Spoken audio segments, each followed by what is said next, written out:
თბილისში საცხოვრებელი კომპლექსების ასაშენებლად მიწები თითქმის აღარ დარჩა. რაც შემდგომ პერიოდში ბაზარზე უძრავი ქონებას კიდევ უფრო გააძვირებს. ასეთია დარგის ექსპერტების ნაწილი შეფასება.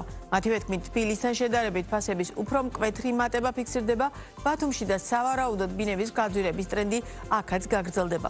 რამდენად აქტიურია მიმდინარე 2025 წელი საქართველოს უძრავი ქონების ბაზარზე, რა სურათი იკვეთება ტრანზაქციებში და ასევე არის თუ არა უძრავი ქონების ბაზარზე საფასო ბუშტის წარმოქმნის რისკი.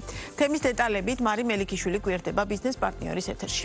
გამარჯობა მაია, მევესალმებით ჩვენს მაყურებელს, ვიდრე ცალ-ცალკე ჩავშლით საინვესტიციო საქართველოს ორი ყველაზე საინტერესო და მოთხოვნადი ქალაქის უძრავი ქონების ბაზარზე არსებულ ვითარებას, ზოგადი მიმოხილვისთვის გეტყვით, რომ ქვეყანაში საცხოვრებელი ფართების გაძვირების ტენდენცია გრძელდება, მეტიც დარგის ექსპერტებს მიაჩნიათ, რომ ფასების ზრდა ამ სექტორში უკვე შეუქცევადი პროცესია და თუ რაიმე განსაკუთრებული გეოპოლიტიკური მოვლენა არ მოხდა, ეს მომდევნო წლებშიც გაგრძელდება. შესაბამისად, ექსპერტები საქართველოს უძრავი ქონების ბაზარზე საფასო ბუშტის წარმოქმნის რისკს ვერ ხედავენ, ანუ ისინი არ ელოდებიან, რომ ბინებზე ფასების ზრდა გარკვეულ ზედაჭერს მიაღწევს და შემდეგ ვარდნა დაიწყება. ამ რისკს არ ელოდება არც საქართველოს ეროვნული ბანკი, რომელმაც თავის შეფასებაში დაწერა, რომ ამჟამად უძრავი ქონების ქართულ ბაზარზე საფასო ბუშტის ნიშნები არ იკვეთება. მაგალითისთვის, თბილისში ბინების გაძვირების ერთ-ერთ მთავარ ფაქტორად ანალიტიკოსები ასახელებენ იმას, რომ სამშენებლო მიწები აღარ დარჩა, სადაც საცხოვრებელი კორპუსების მოწყობა შესაძლებელი გახდება. აქედან გამომდინარე,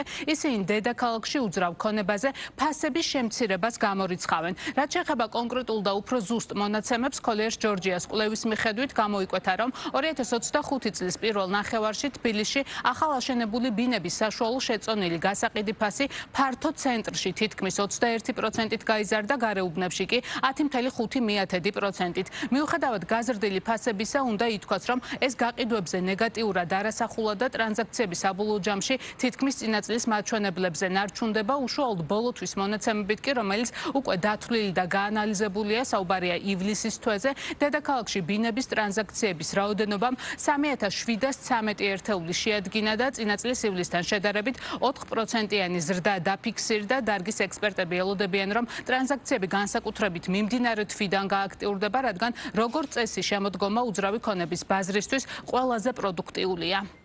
თბილისში ტრანზაქციების რაოდენობა ბოლო წლების განმავლობაში მეტწილად გახდა პოლიტიკურ ვითარებაზე დამოკიდებული. წელს მაგალითად პირველი 4 თვის განმავლობაში იყო ტრანზაქციების შემცირება წინა წლის ანალოგიურ პერიოდთან შედარებით, მაგრამ მაის-ივლისის პერიოდში უკვე იყო ზრდები. ეს ზრდებიც მეტწილად გამოწვეული იყო იმით, რომ 2024 წლის მაისში იყო პოლიტიკური დაძაბულობა და მაშინ იყო შემცირებული ტრანზაქციების რაოდენობა.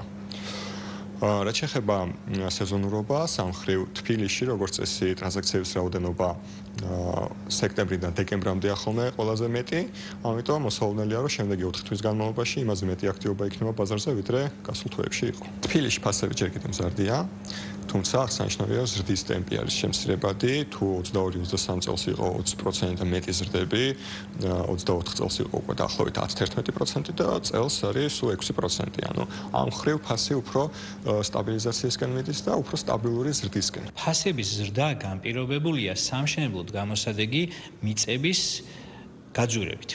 რადგან უფრო და უფრო ცოტა მიწა რჩება საკორპუსად გამოსადეგი თბილისში, ფართო ცენტრში და ასევე უკვე მალე იგივე სიტუაცია იქნება გარეუბნებში, ასევე არის გაძვირებული სამშენებლო მასალები და მშენებლობის ფასი, რადგან მომხმარებელი ყოველწლიურად უფრო პრეტენზიული ხდება უძრავი ქონების და ბინების მიმართ.